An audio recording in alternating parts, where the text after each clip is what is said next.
उत्तर प्रदेश की सियासी फिजा इन दिनों एक बार फिर तेज बहस, आरोप प्रत्यारोप और लगातार बढ़ते राजनीतिक तनाव के बीच बदलती नजर आ रही है।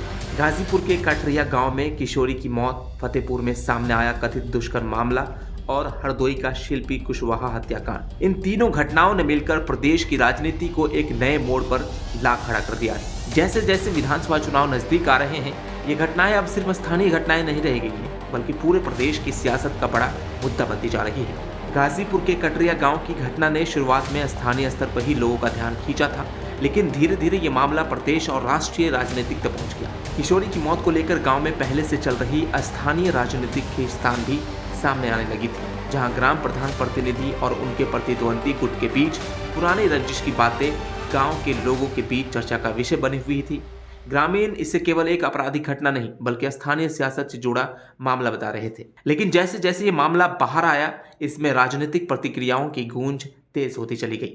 कांग्रेस की ओर से राहुल गांधी और प्रियंका गांधी ने इस घटना को लेकर सोशल मीडिया प्लेटफॉर्म एक्स पर सरकार की कानून व्यवस्था पर सवाल उठाए और इस पूरे मामले ने एक बार फिर ये बहस छेड़ दी है कि संवेदनशील घटनाओं पर राजनीतिक बयानबाजी कितनी उचित है और इसका असर जांच प्रक्रिया पर कितना पड़ता है। इसी बीच समाजवादी पार्टी के राष्ट्रीय अध्यक्ष अखिलेश यादव ने भी इस मामले को लेकर सरकार पर तीखा हमला बोला।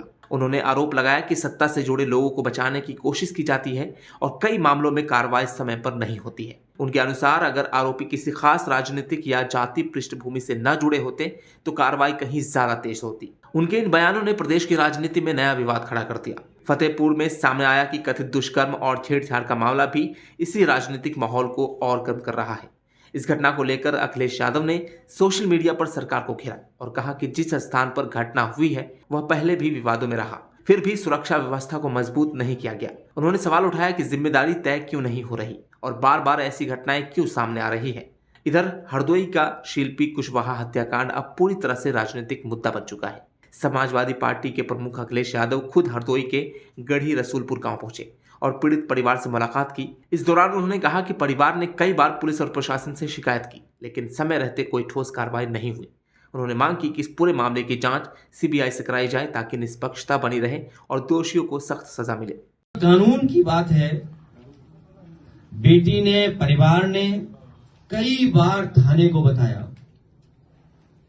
पुलिस कप्तान की जानकारी में लेकर के आए, व्यक्तिगत खुद बेटी गई और उसके बावजूद भी जो उसे न्याय मिलना चाहिए था वो न्याय नहीं मिला। और अंततः जो दोषी लोग थे उन्होंने जिस तरीके से बेरहमी से जान लिए, कभी हम लोग भूल नहीं सकते। उन्हें कड़ी से कड़ी लोगों, उन दोषी लोगों को कड़ी से कड़ी सजा मिले और ऐसे भी लोग जो उनका साथ दे रहे हैं इस जघन्य अपराध में, उनको भी सजा मिले।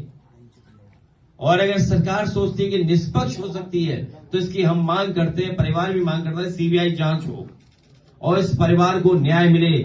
मैं इस परिवार के प्रति और परिवार के साथ हूं और सीबीआई की मैं मांग करता हूं और पत्र लिख करके भी सीबीआई की मांग करेंगे हम लोग। इन तीनों घटनाओं, गाजीपुर के कटरिया की किशोरी की मौत, फतेहपुर का कथित दुष्कर्म मामला और हरदोई का हत्याकांड ने मिलकर उत्तर प्रदेश की राजनीति में माहौल बना दिया है। जहां एक तरफ विपक्ष सरकार को कानून व्यवस्था के मुद्दे पर घेर रहा है, वहीं सरकार और प्रशासन जांच प्रक्रिया को आधार बनाकर अपना पक्ष रख रहे हैं। लेकिन जमीनी हकीकत यह है कि गांव से लेकर शहर तक इन घटनाओं ने लोगों के बीच गहरी चर्चा और चिंता दोनों पैदा कर दी है। जैसे जैसे विधानसभा चुनाव करीब आ रहे हैं, ये साफ दिख रहा है कि उत्तर प्रदेश की राजनीति में कानून व्यवस्था, सामाजिक घटनाएं और स्थानीय विवाद बड़े मुद्दे के रूप में सामने आ रहे हैं। गाजीपुर के कटरिया से लेकर फतेहपुर और हरदोई तक की ये घटनाएं अब सिर्फ अलग अलग मामले नहीं रह गई है, बल्कि ये पूरे प्रदेश की सियासी दिशा को प्रभावित करने वाले मुद्दे बन चुकी है, जिन्होंने यूपी की राजनीतिक हवा को पूरी तरह बदल दिया है।